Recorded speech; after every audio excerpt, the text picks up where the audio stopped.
আসসালামু আলাইকুম ওয়ারাহমাতুল্লাহি ওয়াবারকাতু। সম্মানিত দর্শক শ্রোতা, ঘরে বাইরে দেশে বিদেশে যে যেখান থেকে দেখতেছেন সকলের প্রতি আন্তরিক শুভেচ্ছা এবং অভিনন্দন। আশা করি আপনারা সকলে ভালো আছেন। তো আপনারা যারা আমার এই ভিডিওটা দেখতেছেন, আজকে আমার এই ভিডিওটা হচ্ছে ফেসবুক পেজ এবং ইউটিউব চ্যানেল উভয় জায়গারই প্রথম ভিডিও। তো আমি জানি না আমি আপনাদেরকে কতটুকু বুঝাইতে পারবো, তবে আমার বিশ্বাস যে আপনারা যদি পুরো ভিডিওটা একদম শেষ পর্যন্ত দেখেন, আমার বিশ্বাস আমি যেই কথাগুলো আপনাদেরকে বুঝাইতে যাচ্ছি ইনশাল্লাহ আপনারা আমার কথাগুলো বুঝতে পারবেন। তো চলুন বেশি কথা বাড়াবো না। আজকে যেহেতু প্রথম ভিডিও, তো আমি মনে করলাম আজকে প্রথম ভিডিওতে আমি আমার সম্পর্কে কিছু কথা বলবো। তো দেখেন, আমি বর্তমানে প্রচুর একটা প্রেশারে থাকি। আমার ভার্সিটির সপ্তাহে 7 দিনের মধ্যে 5 দিন ক্লাস করা লাগে। শুক্রবার এবং শনিবার হচ্ছে আমার অফ ডে, বাকি 5 দিন আমাকে ক্লাস করা লাগে এবং 8:30টার দিকে ক্লাস শুরু হয়। শুধু একদিন বাদে বাকি 4 দিনই আমাকে 8:30টার দিকে ক্লাস করতে হয়, আর একদিন হচ্ছে 9:45-এ ক্লাস শুরু হয়। তো আমার 1 ঘন্টা 15 মিনিট করে ক্লাস।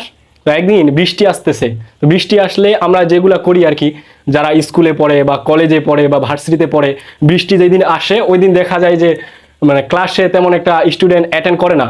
তো আমিও ভাবলাম যেহেতু বাইরে বৃষ্টি আসতেছে, মনে মনে ভাবলাম যে একটা কাজ করি, আজকে ভার্সিটি যাব না, বৃষ্টি যেহেতু আসতেছে। তো আমি বিছানায় শুয়ে আসি, এমন সময় দেখলাম আমার কয়েকটা ফ্রেন্ড গ্রুপে হঠাৎ করে তারা টেক্সট করলো যে তারা নাকি ভার্সিটিতে চলে আসছে। আবার কয়েকজন বলতেছে যে আমরা গাড়িতে আসি, আমরা ভার্সিটিতে আসতেছি। তো আমি এখন মনে মনে চিন্তা করতেছি যে আমাদের অ্যাটেন্ডেন্সের উপর মার্ক আছে।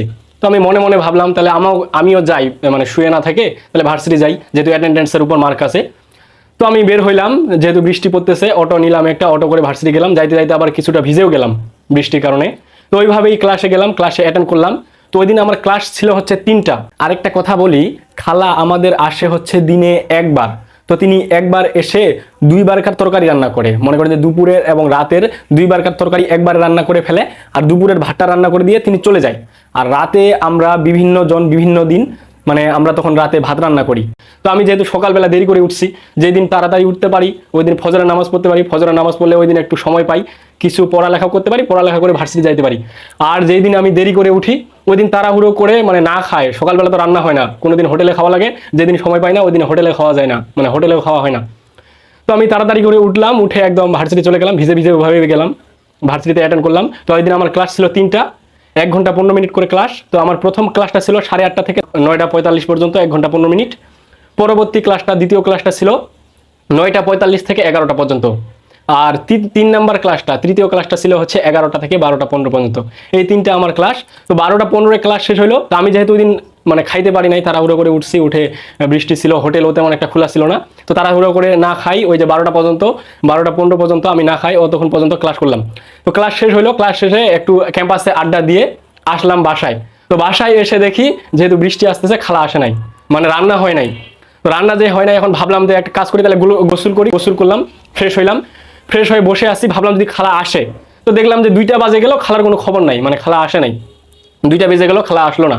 এখন মনে মনে চিন্তা করলাম, ওই দিন আবার এমন হয়ে গেছে, তো ওই দিন আমার পকেটে টাকাও তেমন একটা নাই। যেদিন আপনার দেখবেন পকেটে তেমন একটা টাকা পয়সা নাই, ওই দিনে দেখবেন যে বিপদগুলো আসবে বেশি করে। তো ওই দিন আমার পকেটে টাকাও তেমন একটা নাই। ব্যাচেলার লাইফ আপনারা তো বুঝতে পারতেছেন, যারা ম্যাচে থাকতে হয় বা যারা ব্যাচেলার, ওরা বুঝে যে বাবের কাছে টাকা নেওয়া লাগে, নিজের টাকা ইনকাম করতে পারি না।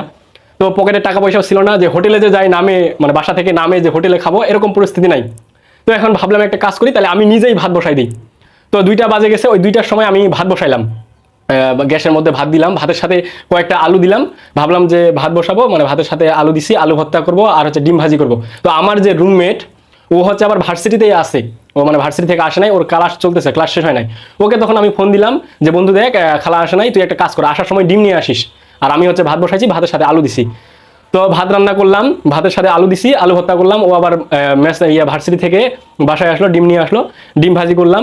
এই যে রান্না বাড়া করতে, ডিম ভাজি করতে, আলু ভর্তা করতে, খাওয়া দাওয়া করতে করতে আমার 3টা বাজে গেল। এই 3টা পর্যন্ত না খাই, 3টা পর্যন্ত না খাই, তখন ক্লাস করতে হইলো, না খাই ক্লাস করলাম, না খাই থাকলাম 3টা পর্যন্ত। তো এরকম আমার মতো আপনারা সকলেই পরিশ্রম করেন, আর পরিশ্রম ছাড়া আমরা কিন্তু কেউ সফলতা অর্জন করতে পারবো না। অবশ্যই আপনাকে, আমাদেরকে অবশ্যই পরিশ্রম করতে হবে। পরিশ্রম ছাড়া আমরা কেউ সফলতা অর্জন করতে পারবো না।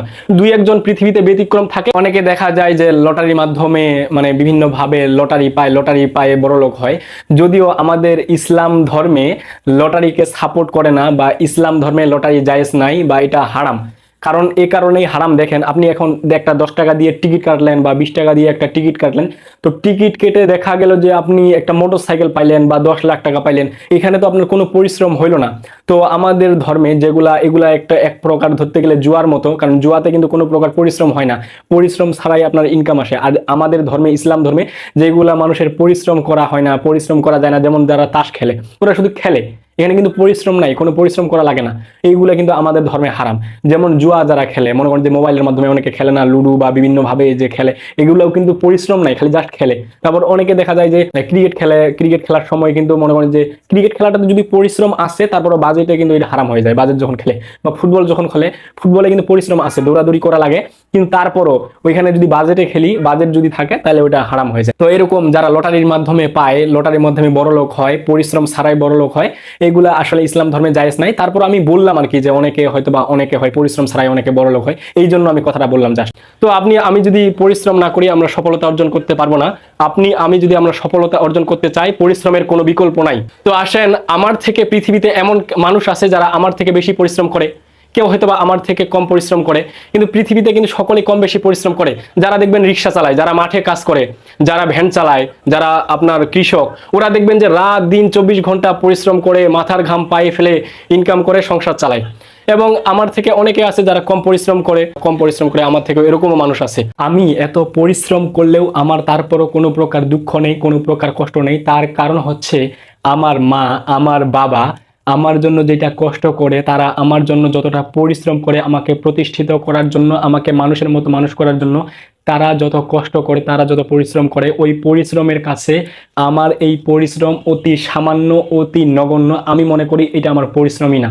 তারা আমার জন্য যেটা পরিশ্রম করে, তারা যদি আমার জন্য 100% পরিশ্রম করে, আমি মনে করি তাদের ওই 100% পরিশ্রমের তুলনায় আমি 1% পরিশ্রম করি। তার মানে তারা আমাকে প্রতিষ্ঠিত করার জন্য যেই কষ্টটা করে, আমার মনে হয় আমি সেই কষ্টটা করি না। তো আমি আপনাদেরকে বলবো যে পরিশ্রম আমাদেরকে করতে হবে। এবং আল্লাহ তাআলা পবিত্র আল কুরআনের 30 নাম্বার পারার সূরাগুলা কিন্তু অনেক ছোট ছোট। তো 30 নাম্বার যে পারা, 30 নাম্বার পারার একটা সূরা আল ইনশিরা, এটা অনেকের জানার কথা, বা সূরাটা অনেকের মুখস্থ আছে হয়তোবা। সূরা আল ইনশিরা অর্থাৎ আলাম নাশরাহ লাকা সদরক, এই যে সূরাটা আছে, এই সূরাটার 6 নাম্বার আয়াতে আল্লাহ তাআলা বলছেন,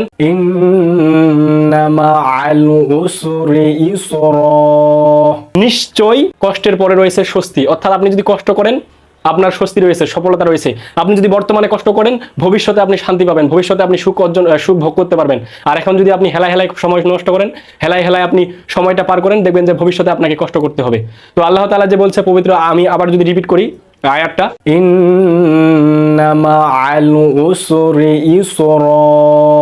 নিশ্চয়ই কষ্টের পরে রয়েছে স্বস্তি।